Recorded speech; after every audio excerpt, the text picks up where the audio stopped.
একদা কোনো এক সময় মক্কার পরিস্থিতি দিন দিন কঠিন হয়ে উঠেছিল। তখন নবীজি সাল্লাল্লাহু আলাইহি সাল্লাম ভাবলেন, যদি মক্কার লোকেরা সত্যকে গ্রহণ না করে তাহলে হয়তো অন্য কোনো শহরের মানুষ ইসলামের দাওয়াত গ্রহণ করবে। এমন ভাবনা থেকে তিনি সিদ্ধান্ত নিলেন তায়েফ শহরে যাবেন। সেখানে বসবাস করত বনু সাবিক গোত্র, যারা নিজেদের শক্তিশালী ও অভিজাত মনে করত। নবীজি সাল্লাল্লাহু আলাইহি সাল্লাম আশা করলেন, যদি তায়েফের নেতারা ইসলামের বার্তা গ্রহণ করে তাহলে এখানে ইসলামের জন্য একটি নিরাপদ আশ্রয়স্থল গড়ে উঠবে। যাত্রা শুরু হলো। নবীজি সাল্লাল্লাহু আলাইহি সাল্লাম একা যায়নি, যায়েদ ইবনে হারিসা রাদিয়াল্লাহু তাআলা আনহাকে সাথে নিলেন। এই তরুণ সাহাবী নবীজিকে খুব ভালোবাসতেন। তিনি ছিলেন তার একান্ত বিশ্বস্তর সহচর। তারা পায়ে হেঁটে দীর্ঘ পথ পাড়ি দিয়ে তায়েফের দিকে রওনা হলেন। পথ দীর্ঘ ক্লান্তিকর, কিন্তু নবীজি সাল্লাল্লাহু আলাইহি সাল্লামের মনে ছিল একটাই আশা, হয়তো তায়েফের মানুষ সত্যকে গ্রহণ করবে। নবীজি সাল্লাল্লাহু আলাইহি সাল্লাম যখন তায়েফে পৌঁছালেন তখন তিনি শহরের প্রধান 3 নেতার কাছে গেলেন। তারা ছিল আবু দি লাইল, মাউসুদ ও হাবিব। নবীজি সাল্লাল্লাহু আলাইহি সাল্লাম তাদের সামনে ইসলামের দাওয়াত পেশ করলেন। তিনি বললেন, আল্লাহ এক, তার কোনো অংশীদার নেই, আমি তার প্রেরিত রসুল। যদি তোমরা সত্যর পথে আসো তাহলে তোমাদের জন্য দুনিয়া ও আখিরাতে শান্তি রয়েছে। কিন্তু তায়েফের নেতারা নবীজির কথা শুনেই উপহাস করতে লাগলো। একজন বলল, আল্লাহ কি তোমাকে ছাড়া আর কাউকে নবী বানাতে পারেনি? অন্য একজন বলল, তুমি যদি সত্যি নবী হও তাহলে তোমার সাথে কথা বলা আমাদের জন্য বিপজ্জনক, আর যদি তুমি মিথ্যাবাদী হও তাহলে তোমার কথা শোনা আমাদের জন্য সময় অপচয়। তারা কেউই নবীজিকে একটুও সম্মান দিল না, বরং তাকে বঙ্গ বিদ্রোহ করে তায়েফ থেকে বের করে দেওয়ার সিদ্ধান্ত নিল। তারা শহরের বিশৃঙ্খল যুবকদের কাছে ডাক পাঠালো এবং তাদেরকে বলে দিল, এই লোকটিকে আমাদের শহর থেকে তাড়িয়ে দাও, যেন আর কখনো এখানে না আসে। এমন আদেশ পাওয়া মাত্রই শহরের বখাটে যুবকরা একত্রে দল গঠন করলো এবং নবীজির পিছনে ধাওয়া করলো। তারা পাথর ছুঁড়তে শুরু করলো। নবীজি সাল্লাল্লাহু আলাইহি সাল্লামের পা থেকে রক্ত ঝরতে লাগলো। যায়েদ ইবনে হারিসা তাকে বাঁচানোর চেষ্টা করেছিলেন, কিন্তু তিনি নিজেও পাথরের আঘাতে আহত হতে লাগলেন। কিন্তু ওরা থামলো না। শহরের গলিতে শুরু পথে ওরা তাকে তাড়িয়ে নিয়ে গেল। অবশেষে নবীজি সাল্লাল্লাহু আলাইহি সাল্লাম আর পারলেন না। তিনি একটানা দৌড়াতে দৌড়াতে শহরের বাইরে চলে গেলেন। তার শরীর থেকে রক্ত ভেসে যাচ্ছে, পা দুটো অসহায় যন্ত্রণায় কাঁপছে। তিনি আর এক পাও সামনে বাড়াতে পারছিলেন না। ঠিক তখনই সামনে পড়ল একটি বাগান। নবীজি সাল্লাল্লাহু আলাইহি সাল্লাম ক্লান্ত হয়ে একটি গাছের নিচে বসে পড়লেন। তিনি শ্বাস নিলেন, কিন্তু বুকের গভীরে চাপা কষ্ট যেন ফেটে পড়ছে। যায়েদ রাদিয়াল্লাহু তাআলা আনহা পাশে বসে কাঁদছিলেন। তিনি বললেন, ইয়া রাসূলুল্লাহ, ওরা আপনাকে এত কষ্ট দিল অথচ আপনি কিছুই বললেন না। নবীজি তখন চোখ বন্ধ করলেন। তিনি মাথা তুলে তাকালেন আকাশের দিকে। এই দুঃখ, এই অপমান, এই রক্তক্ষরণ নবীজি সাল্লাল্লাহু আলাইহি সাল্লাম সবকিছু নিয়ে আল্লাহর কাছে হাত তুললেন। তিনি বললেন, হে আল্লাহ, আমি আমার দুর্বলতা, আমার শক্তিহীনতা এবং মানুষের কাছে আমার অপমানিত হওয়ার কথা তোমার কাছে অভিযোগ করছি। হে সবচেয়ে দয়ালু আল্লাহ, তুমি দুর্বলদের রব, আমার রব। তুমি কি আমাকে শত্রুদের হাতে ছেড়ে দিবে? যদি তুমি আমার প্রতি অসন্তুষ্ট না হও তাহলে আমি এই কষ্টের কোনো পরোয়া করি না। রাসূলুল্লাহ সাল্লাল্লাহু আলাইহি সাল্লাম যে বাগানে ছায়ে একটু বসে আরাম নিচ্ছিলেন সেই বাগানের মালিক ছিল তায়েফের 2 ভাইয়ের বিয়ের পুত্র উতাবা ও সাইবা। দূর থেকে তারা দেখছিলেন কি অবস্থা হয়েছে এই লোকটার। হঠাৎ করে একটু দয়ার স্রোত বইল তাদের হৃদয়ে। তারা ডাকলো তাদের নিজেদের খ্রিস্টান কৃতদাসকে, যার নাম ছিল আদাস। সে মালিকের কাছে এগিয়ে এলো। উতাবা ও সাইবা আদাসের হাতে একটি পাত্র ভর্তি আঙ্গুর দিল এবং বলল, এই আঙ্গুরের থোকাটা নিয়ে যাও, দেখো তো কিছু খেতে চান কিনা। আদাস তখন নির্দ্বিধায় সেই আঙ্গুর নিয়ে গেল রাসূল সাল্লাল্লাহু আলাইহি সাল্লামের কাছে। তিনি সামনে বসেছিলেন। আদাস তার দিকে এগিয়ে এসে ভদ্রভাবে আঙ্গুরের থোকা বাড়িয়ে দিলেন। রাসূল সাল্লাল্লাহু আলাইহি সাল্লাম বিসমিল্লাহ বলে আঙ্গুর খেতে শুরু করে দিলেন। আদাস একটু অবাক হয়ে জিজ্ঞাসা করলো, এরকম কথা তো এখনকার কেউই বলে না, আপনি কোথাকার লোক? রাসূল সাল্লাল্লাহু আলাইহি সাল্লাম স্নেহ বললেন, তুমি কোথাকার? তোমার ধর্ম কি? আদাস তখন মাথা নিচু করে বলল, আমি মিনোবা শহরের মানুষ এবং ধর্মে খ্রিস্টান। রাসূল সাল্লাল্লাহু আলাইহি সাল্লাম তখন হেসে বললেন, হযরত ইউনূস আলাইহিস সালাম তো তোমার দেশেরই লোক ছিলেন। আদাস তখন বলল, আপনি ইউনূসকে কিভাবে চিনলেন? তখন রাসূল সাল্লাল্লাহু আলাইহি সাল্লাম নরম কণ্ঠে বললেন, তিনি আমার ভাই, তিনি ছিলেন নবী, আমিও নবী। এই কথা শুনে সঙ্গে সঙ্গেই আদাসের চোখে জল এসে গেল। তিনি আর নিজেকে সামলাতে পারলেন না, সামনে ঝুঁকে পড়ে গেল। রাসূলুল্লাহ সাল্লাল্লাহু আলাইহি সাল্লামের পায়ে চুমু খেতে লাগলো, তার হাত পা ও কপালে। এদিকে দূর থেকে সবকিছু দেখছিল উতাবা আর সাহেবা। পরে আদাস ফিরে এলে তাকে জিজ্ঞাসা করলেন, আদাস, কি ব্যাপার, কি হয়েছে তোমার? তুমি ওর সঙ্গে এত আপ্যায়ন হয়ে গেলে কেন? আদাস শান্ত গলায় তখন বললেন, মালিক, আমি দুনিয়ায় এর চেয়ে উত্তম মানুষ জীবনেও দেখিনি। তিনি এমন একটা কথা বলেছেন যা একজন নবী ছাড়া আর কেউ জানতে পারে না। দুই ভাই তখন চোখ বড় করে বলল, দেখো আদাস, সাবধান, এই লোক যেন তোমাকে তোমার ধর্ম থেকে সরিয়ে না দিতে পারে। তোমার ধর্মই ভালো, ও ধর্মে যেও না। আদাস চুপ করেছিল, কিন্তু তার হৃদয় জানতো আজ সে এমন এক সত্যের মুখোমুখি হয়েছে যা কিনা দাসত্ব মানে না। ঠিক তখনই জিবরাইল আলাইহিসসালাম দ্রুত সেখানে চলে এলেন। তিনি নবীকে সালাম দিলেন এবং বললেন, হে রাসূল, আপনার প্রতি আল্লাহর সালাম ও শান্তি বর্ষিত হোক। আপনার জন্য পাহাড়ি ফেরেশতা এখানে এসেছে।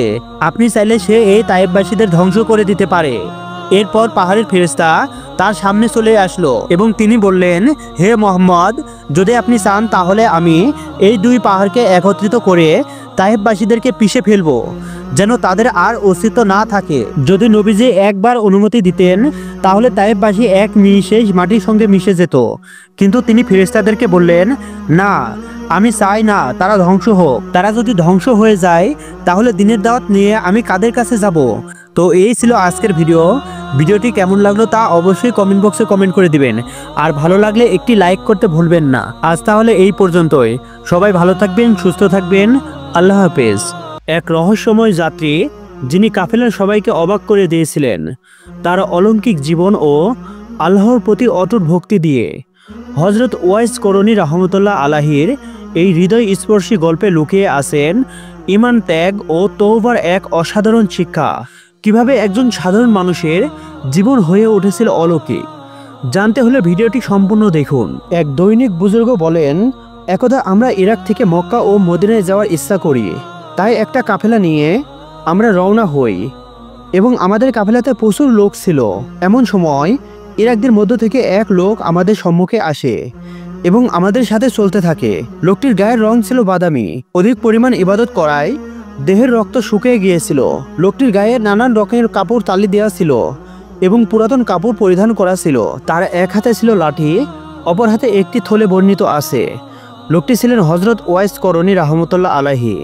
তার এই অবস্থা দেখে কাফেলার কেউ তাকে চিনতে পারছিল না। তারা তাকে বলতে লাগলো যে, আমরা ধারণা করেছি বোধহয় তুমি গোলাম। তারা আরও বলল, আমরা মনে করি তুমি এক গুরুত্বপূর্ণ গোলাম, স্ত্রী ও মনিব থেকে পালিয়েছো। তিনি তাদেরকে তখন বললেন, হ্যাঁ, আপনারা ঠিকই ভাবছেন। অতঃপর তারা হযরত ওয়াইস করণী রাহমাতুল্লাহ আলাইহিকে বললেন যে, তুমি যখন তোমার মনিব থেকে পালিয়েছো তখন নিজেকে কেমন অনুভব করছো? এখন তোমার কি অবস্থা? তুমি তার কাছে থাকলে তো তোমার এই অবস্থা হতো না। ঘটনার দৃশ্যে তুমি মনে হয় একজন অপরাধী গোলাম। তিনি তাদেরকে বললেন, আল্লাহর কসম, আমি অপরাধী গোলাম নই। আমি যদি তার অনুগত্য করতাম এবং তার সন্তুষ্টি কামনা করতাম তাহলে আমার এই অবস্থা হতো না। অতঃপর তিনি কাঁদতে শুরু করলেন। তিনি এতই কাঁদলেন যে তার রুহু বের হবার অতিক্রম হলো। বর্ণনাকারী বুজুর্গ বলেন, লোকেরা তার প্রতি দয়াপরবশক হলো। তারা ভেবেছিল যে তিনি দুনিয়ার কেমন মনিবের গোলাম, অথচ তিনি মনিব বলতে মহান আল্লাহ তাআলাকে বুঝিয়েছেন। কাফেলার এক ব্যক্তি তাকে বলল, তুমি ভয় পেও না, আমি তোমাকে তোমার মনিবের কবল থেকে নিরাপত্তা দেব। তুমি তার নিকট গিয়ে ক্ষমা চাও। তিনি বললেন, আমি তার কাছে যেতে সম্পূর্ণ প্রস্তুত এবং তার নিকটে যা আছে সেগুলোর জন্যই আকাঙ্ক্ষী আমি। বর্ণনাকারী বললেন, হযরত ওয়াইস করণী রাহমাতুল্লাহ আলাইহি নবী করিম সাল্লাল্লাহু আলাইহি সাল্লামের রওজা মুবারক জিয়ারতের উদ্দেশ্যে মসজিদে যাচ্ছিলেন। অতঃপর কাফেলাটি সেদিন রওনা হয়ে খুব দ্রুত বেগে চলতে থাকে। সন্ধ্যা ঘনিয়ে আসায় তারা মরুভূমিতে যাত্রা বিরতি করে এবং সে রাতে প্রবল বর্ষণ হয়। বর্ণনাকারী আরও বলেছেন, কাফেলার সকলে নিজ নিজ তাঁবুতে আশ্রয় গ্রহণ করে। অথচ হযরত কুরাইশ রাহমাতুল্লাহ আলাইহি কোথাও ঠাঁই পেল না। তিনি কারো কাছে আশ্রয়ও চাননি। কারো কাছে তার আশ্রয় না চাওয়ার কারণ হলো, জাগতিক ব্যাপারে কোনো মাকলুকের কাছে কেন চাইব? মুখপক্ষীদের যাবতীয় প্রয়োজন তো সব আল্লাহ পাকই পূর্ণ করেন। সে রাতে হযরত ওয়াইসিন রাহমাতুল্লাহ আলাইহির এতই ঠান্ডা লাগছিল যে তার সারা শরীর কাঁপতে থাকে। প্রচণ্ড শীতের কারণে তিনি মাঝরাতে ইন্তেকাল করেন। সকালবেলা কাফেররা রওনা হওয়ার জন্য প্রস্তুত হয়। এমন সময় একজন বলল, হে উঠুন, কাফেলা চলে যাচ্ছে। কিন্তু তিনি কোনো সাড়া শব্দ করলেন না। লোকেরা তার কাছে এসে তাকে নাড়া দিয়ে বুঝতে পারল যে তিনি আর এই দুনিয়াতে নেই। আল্লাহ পাক তার উপর দয়া করেছেন। সে সবাইকে ডাক দিয়ে বলল, হে কাফেলার লোকেরা, যে লোকটি এ মনিব থেকে পালিয়ে এসেছিল সেই ব্যক্তিটি মারা গিয়েছে, তাই তাকে দাফন না করে চলে যাওয়া আমাদের উচিত হবে না। লোকেরা বলল, এছাড়া আর কি বা করার আছে এখন? সেখানে একটি যুবক লোকের সাথে অন্য একজন নেককার লোক ছিল। সে বলছিল, লোকটি তওবাকারী ছিল, সে তার মওলার আশিক ছিল। সে গুনাহ যাই করেছে না কেন, সেজন্য সে লজ্জিত ছিল। আমি আশা করি তার কারণে আল্লাহ পাক তার তওবা কবুল করেছেন। তাকে দাফন করার ব্যবস্থা না করে চলে গেলে আমার ভয় হচ্ছে। এজন্য আমাদেরকে পরপারে জবাবদিহিতা করতে হবে। তার জন্য কবর খনন করা আমাদের উচিত। তাকে দাফন করার সময়টুকু পর্যন্ত আমরা একটু ধৈর্য ধরি। তারা বলল, এটি এমন এক অবস্থা যেখানে পানি নেই। সে বলল, তোমাদের এবং পানির ব্যবধান অতি অল্প। তোমাদের কেউ আমার সাথে চলো, আমি পানির ব্যবস্থা করছি। অতঃপর একজন পানির পাত্র নিয়ে পানির সন্ধানে বের হতে অল্প কিছুক্ষণ পরেই একটি খোপ দেখতে পেল। তখন সে বিস্মিত হয়ে অবাক হয়ে ভাবতে লাগলো, কি আশ্চর্য, এর তো কোনো উপমা খুঁজে পাচ্ছি না। এটি এমন এক জায়গা যেখানে কোনো পানি ছিল না, এমনকি এর আশেপাশে কোনো পানির নামগন্ধও ছিল না। লোকটি এসেই বলতে লাগলো, তোমাদের কষ্ট দূর করা হলো, তোমরা লাকড়ি সংগ্রহ করো। অতঃপর প্রচণ্ড শীতের প্রখর থেকে আত্মরক্ষার জন্য তারা লাকড়ি সংগ্রহ করে পানি গরম করতে গিয়ে দেখতে পেল পানি গরম হয়ে আছে। এতে তাদের বিশেষ সীমা আর রইল না এবং সকলেই ভয় পেতে থাকলো। অতঃপর তারা পরস্পর বলাবলি করতে লাগলো। যে লোকটির কাহিনী বড়ই চমৎকার, বুজুর্গ লোকটি বর্ণনা করেন, কাফিলার লোকেরা তার কবর খনন করার কাজ শুরু করলো। তারা কবর খনন করার সময় তুলনামূলকভাবে নরম মাটি পেতে লাগলো। এতে করে তাদের কবর খনন করার কাজ খুব সহজ হয়ে গেল। অল্প কিছুক্ষণের মধ্যে তারা কবর থেকে এক স্বর্গীয় সুঘ্রাণ অনুভব করতে লাগলো। এমন সুঘ্রাণ তারা কোনোদিনই পায়নি। সুতরাং তখন তাদের ভীতি আরও বৃদ্ধি পেল। যখন তারা কবর থেকে উত্তোলিত মাটি দেখছিল, তখন কাফেলার লোকেরা হজরত ওয়াইস করণী রহমতুল্লাহ আলাহির জন্য একটি তাঁবুর ব্যবস্থা করলো এবং সেখানে তাকে রাখা হলো। কে তার কাফন করবে এ নিয়ে তাদের মধ্যে দ্বন্দ্ব প্রতিযোগিতা শুরু হয়ে যায়। একজন বলে আমি করব, অপরজন বলে আমি দেব। অতঃপর তারা এক কথার উপর ঐক্যমতে পৌঁছায় যে প্রত্যক্ষ একটি করে কাফন দেবে। অতঃপর তারা কালি ও কাগজ এনে তার আকৃতি তৈরি করে বলল যে আমরা মদিনায় গেলে আশা করি কেউ না কেউ তাকে দেখে অবশ্যই চিনতে পারবে। তাই তারা তাদের মালামালের ওপর তার আকৃত ছবি রেখে দিল। অতঃপর তারা যখন তাকে গোসল দিয়ে কাফন পরাতে উপস্থিত হয়, তখন তারা দেখতে পেল তিনি জান্নাতের কাফন পেয়ে গেছেন। তার কাফনে মৃগনাভি ও আম্বের লাগানো ছিল। এই ঘটনা দেখে তারা বিস্মিত হয়ে বলতে লাগলো, লা হাওলা কুওয়াতা ইল্লা বিল্লাহি আলিউল আজিম। আল্লাহ পাক রাব্বুল আলামিন স্বয়ং তাকে কাফন পরিয়ে দিলেন, বান্দাদের কাফন থেকে তাকে অমুখাপেক্ষী করে দিলেন। আমরা আশা করি এই নেককার বান্দার খেদমতের কারণে আমাদেরকেও জান্নাতে দেওয়া হবে। আর আল্লাহর এই নেক বান্দাকে পরীক্ষিত অবস্থায় প্রচণ্ড শীতের মধ্যে রাখার কারণে তারা অত্যন্ত লজ্জিত হলো, যে কারণে তার ইন্তেকাল হয়। অতঃপর তারা তাকে দাফন করার জন্য উঠিয়ে পেক্ষান্তরে একটি নরম স্থানে রেখে দেয়। জানা যায় তারা যখন আল্লাহ আকবার বলে, তখন আসমান থেকে জমিন পর্যন্ত এবং পূর্ব থেকে পশ্চিম পর্যন্ত তাকবীরের আওয়াজ শোনা যাচ্ছিল। এতে তাদের কলিজা ও চোখ ফেটে যাওয়ার উপক্রম হলো এবং ভীষণ ভয়ের কারণে ও মাথার উপর তাকবীরের ধ্বনির আওয়াজের ভয়ে তারা কিভাবে তার জানাজা শেষ করবে তা বুঝে উঠতে পারছিল না। এরপর ওনার লাশ কবরে নিয়ে যাওয়ার জন্য উঠানো হলো।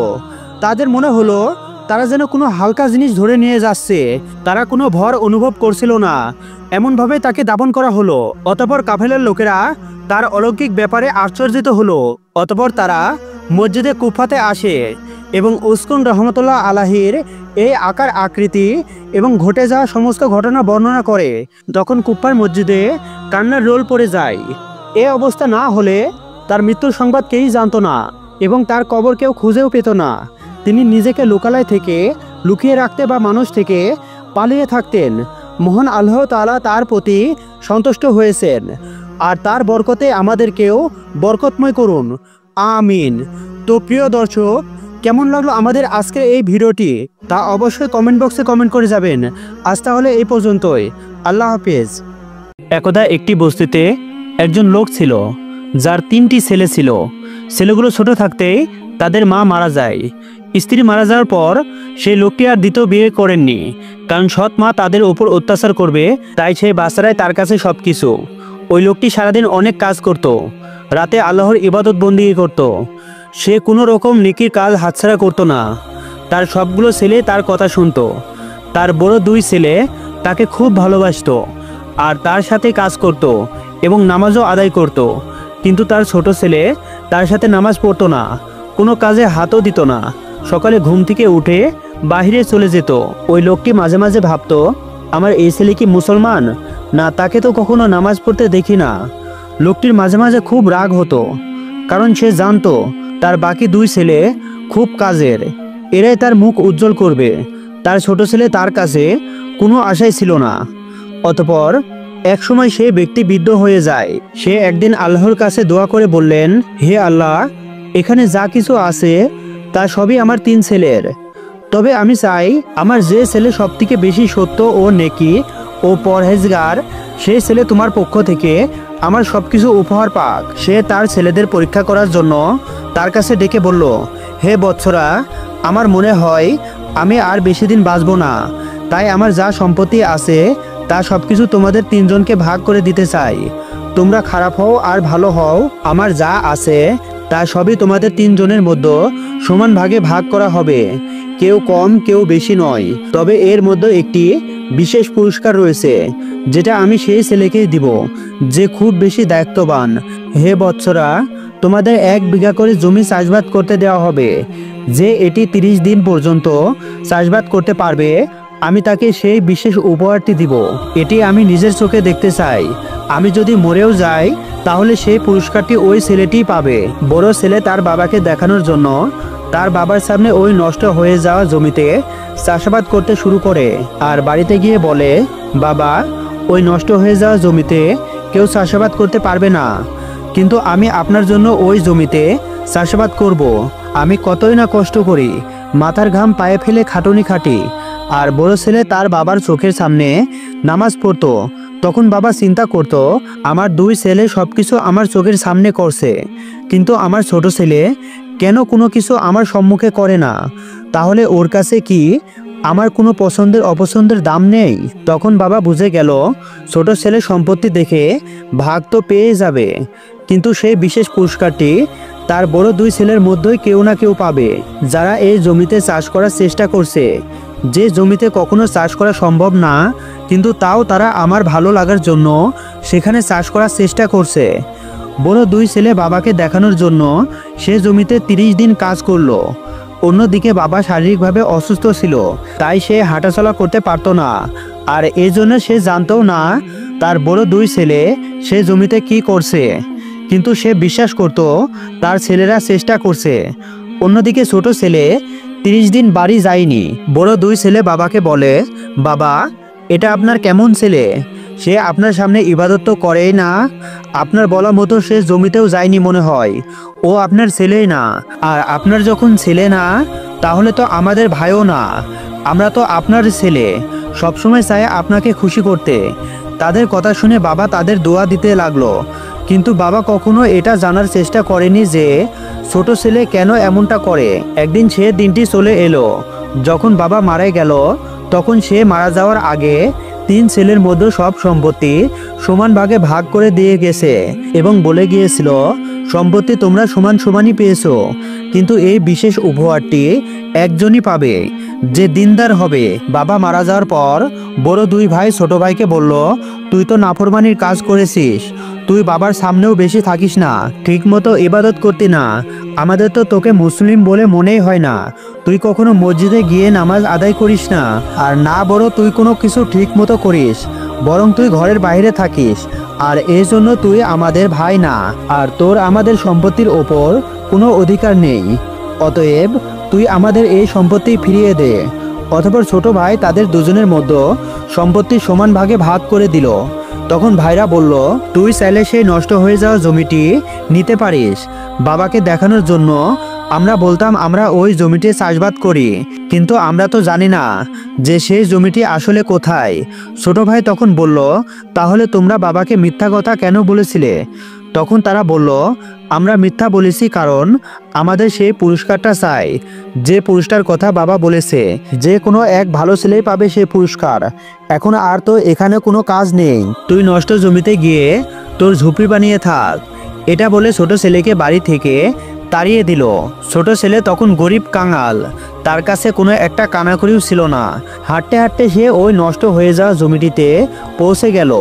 বড় ছেলেরা শুধু বাবার কথা শুনতো, এক কান দিয়ে শুনতো, আরেক কান দিয়ে বের করে দিত। কিন্তু ছোট ছেলে বাবার কথা মতো সে নষ্ট হয়ে যাওয়া জমিটিতে 1 মাস কষ্ট করে আখ লাগিয়েছিল।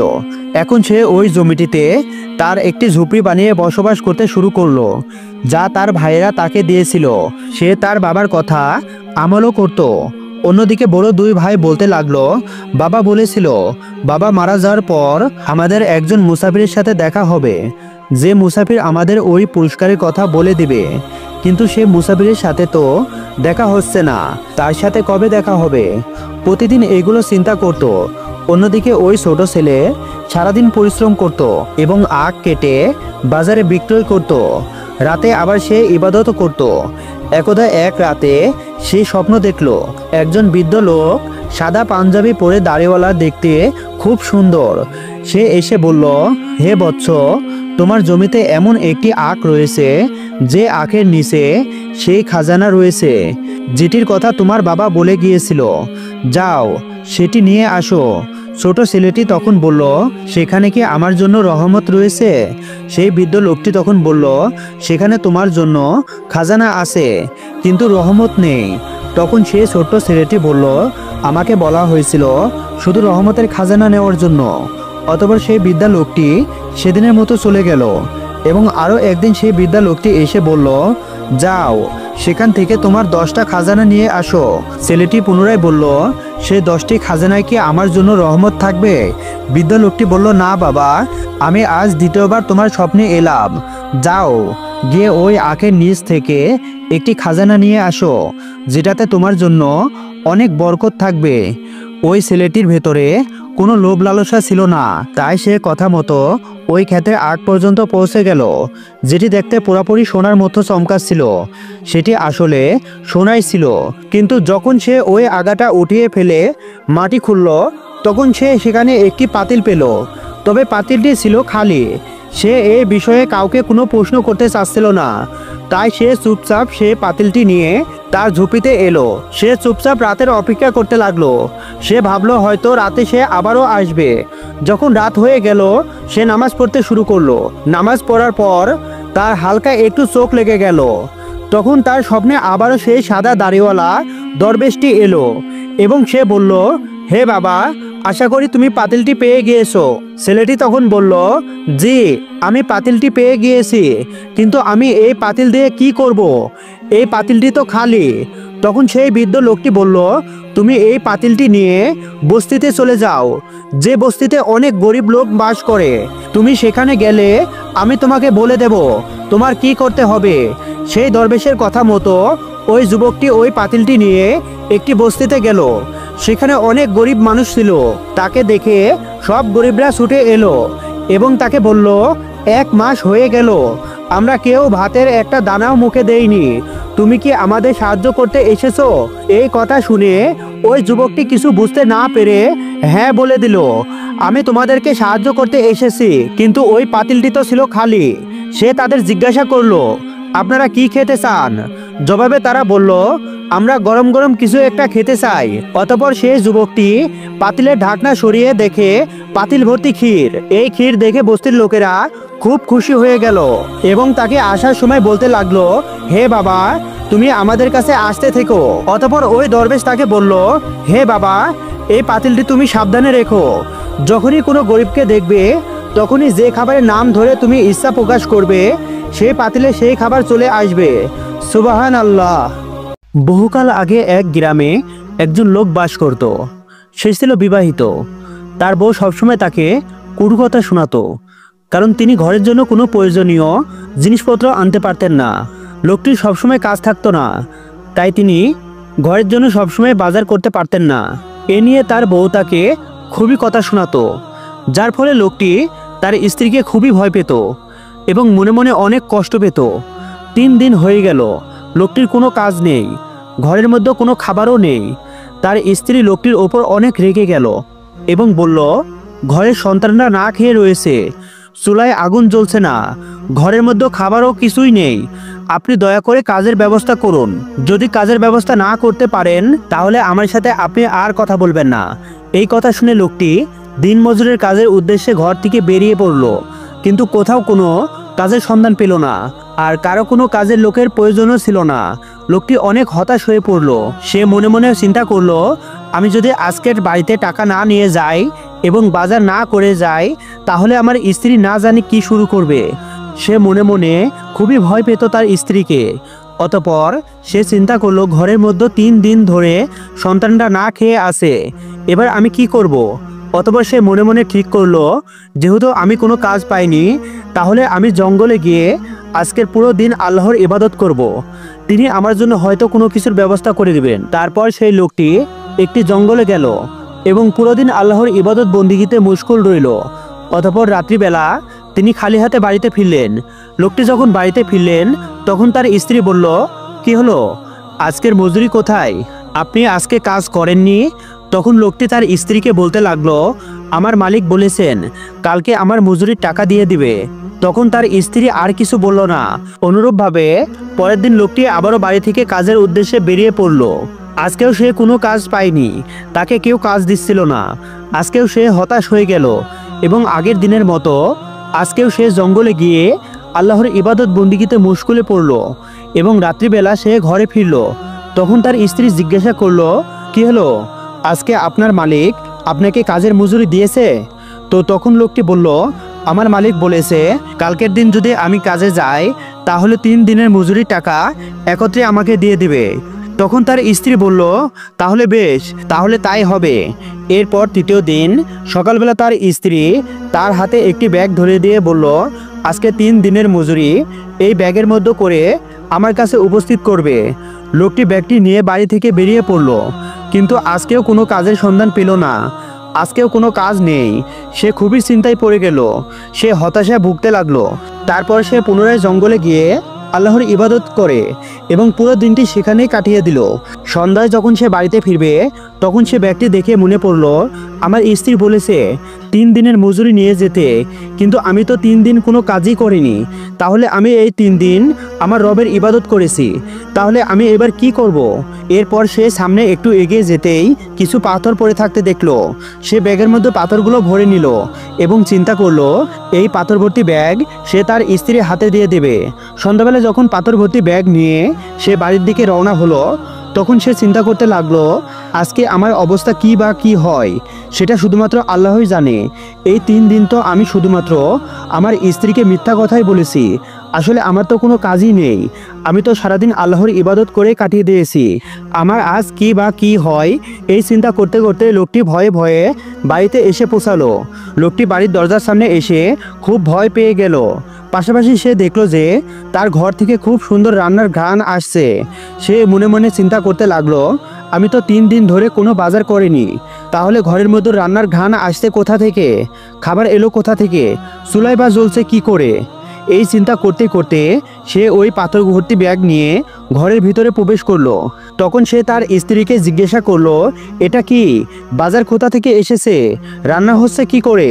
লোকটি দেখলো যে তার স্ত্রী খুব কোমল সুরে তার সাথে কথা বলছে এবং সে বলছে যে আপনি ঠিকই বলেছেন, 3 দিন পর আপনি আপনার মজুরি পেয়ে যাবেন। আসলে যে 3 দিন আপনি কাজ করেছেন সেই 3 দিনের মজুরি একটি লোক কিছুক্ষণ আগে এসে আমার হাতে দিয়ে যায় এবং সে বলে আপনার মালিক আপনার 3 দিনের মজুরি পাঠিয়ে দিয়েছে। আপনি যে 3 দিন কাজ করেছেন সে 3 দিনের মজুরি দিয়েই আমি বাজার করেছি এবং রান্না করছি। লোকটি তার স্ত্রীর মুখে এমন কথা কথা শুনে সেজদায় পড়ে গেল এবং আল্লাহর শুকরিয়া আদায় করতে লাগলো। এরপর সে তার স্ত্রীকে বলতে লাগলো, হে আমার বিবি, তুমি বিশ্বাস করো এই 3 দিন যাবৎ আমি কোনো কাজই করিনি। এই 3 দিন ধরে আমি কাজ করার অনেক চেষ্টা করেছি, কিন্তু কেউ আমাকে কোনো কাজে নেয়নি। আমি হতাশ হয়ে এই 3 দিন একটি জঙ্গলের মধ্যে আল্লাহর ইবাদত করতাম এবং রাতের বেলা বাড়িতে ফিরে আসতাম, এবং তুমি যখন আমাকে জিজ্ঞাসা করতে তখন আমি মিথ্যা কথা বলতাম। আসলে আমি বুঝতে পেরেছি এই 3 দিন আমি আমার রবের ইবাদত করেছি, আর সেই জন্য তিনি আমার রিজিকের ব্যবস্থা করে দিয়েছেন। আল্লাহ নিশ্চয় মহান, তিনি সর্বশক্তিমান। এই যে দেখো, তুমি আজকে আমাকে ব্যাগ দিয়ে বলেছিলে 3 দিনের মজুরি যেন ব্যাগে করে নিয়ে আসি। আমি মজুরি কোথা থেকে পাবো? তাই আমি ভয়ে পাথর ভর্তি করে নিয়ে এসেছি। আমার কথা বিশ্বাস না হলে তুমি নিজের ব্যাগটি খুলে দেখো। অতঃপর সে স্ত্রী ব্যাগটি খুলে পাথরগুলো নিচে ফেললো এবং তখনই দেখতে পেল পাথরগুলোই আল্লাহর কুদরতে সোনা এবং রূপাতে পরিণত হয়ে গিয়েছে। এমন দৃশ্য দেখে তারা অবাক হয়ে গেল এবং তারা দুজনে বুঝতে পারল যে স্বয়ং আল্লাহ তাআলা তাদের রিজিকের ব্যবস্থা করে দিয়েছেন। এই লোকটি বুঝে গিয়েছিল সে আল্লাহর কাছে সাহায্য চেয়েছিল, আল্লাহ তার ধৈর্যের পরীক্ষা নিচ্ছিল এবং আল্লাহ তাআলা অবশেষে তাকে সুখ এবং শান্তি দিল। অতঃপর সে আল্লাহর শুকরিয়া আদায় করলো। বন্ধুরা, আল্লাহ হলেন অত্যন্ত দয়াময়, তিনি আমাদের রিজিকের মালিক।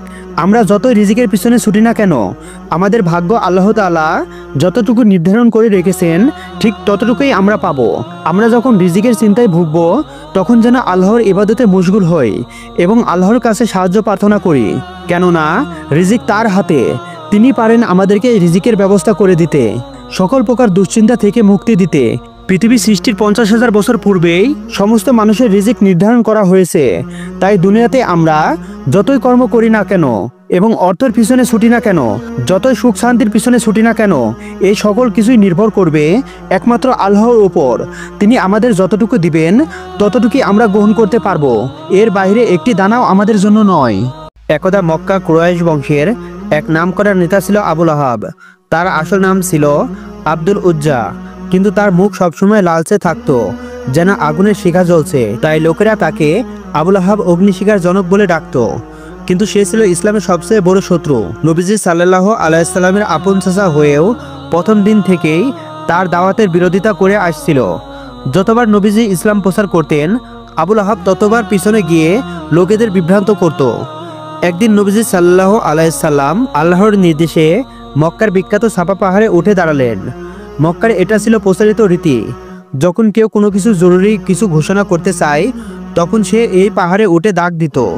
নবীজি সাল্লাল্লাহু আলাইহি সাল্লাম সেদিনও জোরে জোরে ডাক দিলেন, হে কুরাইশ গোত্রের লোকেরা, তোমরা সবাই এখানে আসো। এই ডাকে মক্কার লোকেরা দ্রুত সেখানে জড়ো হয়ে গেল। সবাই আগ্রহী হয়ে উঠল। নবীজি সাল্লাল্লাহু আলাইহি সাল্লাম যখন দেখলেন লোকেরা মনোযোগ দিয়ে শুনছে, তখন তিনি বললেন, বলো তো, যদি আমি বলি যে এই পাহাড়ের ওপাশে এক বিশাল বাহিনী লুকিয়ে আছে যারা তোমাদের আক্রমণ করতে আসছে, তোমরা কি আমার কথা বিশ্বাস করবে? লোকেরা একসঙ্গে জবাব দিল, অবশ্যই, তুমি তো কখনো মিথ্যা কথা বলনি। সবাই নিশ্চিন্ত ছিল, কারণ নবীজি সাল্লাল্লাহু আলাইহি সাল্লাম ছিলেন আলামিন বিশ্বস্ত, তার জীবনে কেউ একটাও মিথ্যা কথা শোনেনি। ঠিক তখনই নবীজি সাল্লাল্লাহু আলাইহি সাল্লাম বললেন, তাহলে শোনো, আমি তোমাদের সতর্ক করতে এসেছি, তোমাদের রব আল্লাহ তাআলা রাব্বুল আলামিনের কোনো অংশীদার নেই। আমি তোমাদের জন্য এক কঠিন দিনের শাস্তির ব্যাপারে সতর্ক করছি। নবীজির কথা শুনে সবাই এক মুহূর্তের জন্য স্তব্ধ হয়ে গেল, কিন্তু আবুল আহাব প্রচণ্ড রেগে গেল। সে ভীষণ চিৎকার করে উঠল, তোমার সর্বনাশ হোক, এজন্য আমাদের এখানে ডেকেছো? এরপর সে দম ভরে নবীজিকে উপহাস করলো আর বিরক্ত হয়ে সেখান থেকে চলে গেল। এই ঘটনার পরে আল্লাহ তাআলা রাব্বুল আলামিন আবুল আহাবের বিরুদ্ধে কোরআনে এক শক্তিশালী আয়াত নাজিল করলেন, আবুল আহাবের 2 হাত ধ্বংস হোক এবং সে নিজেও ধ্বংস হোক। সূরা আল মাসাদ আয়াত 1। এই আয়াত নাজিল হওয়ার পর আবুল আহাব আরো ক্ষিপ্ত হয়ে উঠল। সে নবীজিকে দামিয়ে রাখার জন্য আরো বেশি বাধা দিতে লাগলো। নবীজি সাল্লাল্লাহু আলাইহি সাল্লাম যখন কোনো বাজারে যেতেন, আল্লাহর পথে ডাক দিতেন, তখন আবুল আহাব লোকদের বলতো, এই লোক পাগল, এর কথা শুনো না কখনো। বলতো, ও আমার ভাইয়ের ছেলে, আমি জানি সে মিথ্যাবাদী। লোকেরা যখন নবীজিকে নামাজ পড়তে দেখতো তখন আবুল আহাব সেখানে গিয়ে ভঙ্গ করত এবং সে বলতো, এই লোক তোমাদের বিভ্রান্ত করছে, সে এক আল্লাহর ইবাদত করতে বলে তোমাদের পূর্বপুরুষদের পথ থেকে সরাতে চায়। আবুল আহাবের স্ত্রী উম্মে জালিমও ছিল ইসলামের কঠোর বিরোধী। সে ছিল আবু সুফিয়ানের বোন, অর্থাৎ সে ছিল এক শক্তিশালী ও সম্ভ্রান্ত নারী। নবীজি হযরত মুহাম্মদ সাল্লাল্লাহু আলাইহি সাল্লাম ও মুসলমানদের কষ্ট দেওয়ার জন্য উম্মে জালিম নানা ষড়যন্ত্র করত। যতবার নবীজি মানুষকে ইসলামের দিকে ডাকতেন, উম্মে জালিম ঠিক ততবারই তার পথে বাধা হয়ে দাঁড়াতেন। সে কেবল নিজের স্বামী আবু লাহাবকে সহযোগিতা করত না, বরং সে নিজে সক্রিয়ভাবে নবীজি সাল্লাল্লাহু আলাইহি সাল্লাম ও তার সাহাবীদের কষ্ট দেওয়ার জন্য নানা ফুন্দে আঁকত। সে গোপনে গিয়ে নবীজির চলার পথে ধারালো কাঁটা ও শুকনো কাঁটাযুক্ত ডালপালা ফেলে রাখত। বিশেষ করে রাতের বেলা সে রাস্তার এক কোণে দাঁড়িয়ে থেকে নিশ্চিত করত যেন কাঁটাগুলো ঠিক জায়গায় পড়ে, যেখান দিয়ে নবীজি সাল্লাল্লাহু আলাইহি সাল্লাম তার যাতায়াতের পথ অতিক্রম করতেন। তার আশা ছিল রাসূল সাল্লাল্লাহু আলাইহি সাল্লাম সকালে যখন বের হবেন তার পায়ে কাঁটা ফুটবে, তিনি ব্যথা পাবেন, রক্ত বের হবে। কিন্তু নবীজি সাল্লাল্লাহু আলাইহি সাল্লাম কখনো অভিযোগ করতেন না। তিনি ধৈর্য ধরতেন। তিনি শুধু রাস্তা পরিষ্কার করতেন আর আল্লাহ রাব্বুল আলামিনের কাছে দোয়া করতেন, হে আল্লাহ রাব্বুল আলামিন, তুমি সত্যকে সুপ্রতিষ্ঠিত করো। উম্মে জামিল শুধু কাঁটায় ছড়াতো না, তার মুখ থেকে বের হতো বিষের মতো কথা। নবীজি যেখানে যেতেন সে তার পিছনে পিছনে গিয়ে লোকদের বলতো, এই লোক মিথ্যাবাদী, একজন জাদুকর, ওর কথা শুনলে সবাই বিপদে চলে যাবে। কুরআনের সূরা আল মাসাদ নাজিল হওয়ার পরে সে এত রেগে গেল যে একদিন সে বড় একটা পাথর নিয়ে নবীজি সাল্লাল্লাহু আলাইহি সাল্লামকে আঘাত করতে এলো। তখন নবীজি সাল্লাল্লাহু আলাইহি সাল্লাম কাবা চত্বরে আবু বকর রাদিয়াল্লাহু তাআলা আনহার সাথে বসেছিলেন, কিন্তু আল্লাহর কুদরতে উম্মে জালিম তাকে দেখতে পেলেন না। সে শুধু আবু বকরকে দেখল এবং বলল, তোমার সাথী মুহাম্মদ কোথায়? আমি তাকে হত্যা করব। যখন বদরের যুদ্ধ হলো তখন আবু লাহাব নিজে যুদ্ধে যায়নি। সে মক্কা থেকে গোপনে খবরে অপেক্ষা করছিল। সে আশা করেছিল কুরাইশ বাহিনী নিশ্চয় মুসলমানদের নিশ্চিহ্ন করে দেবে।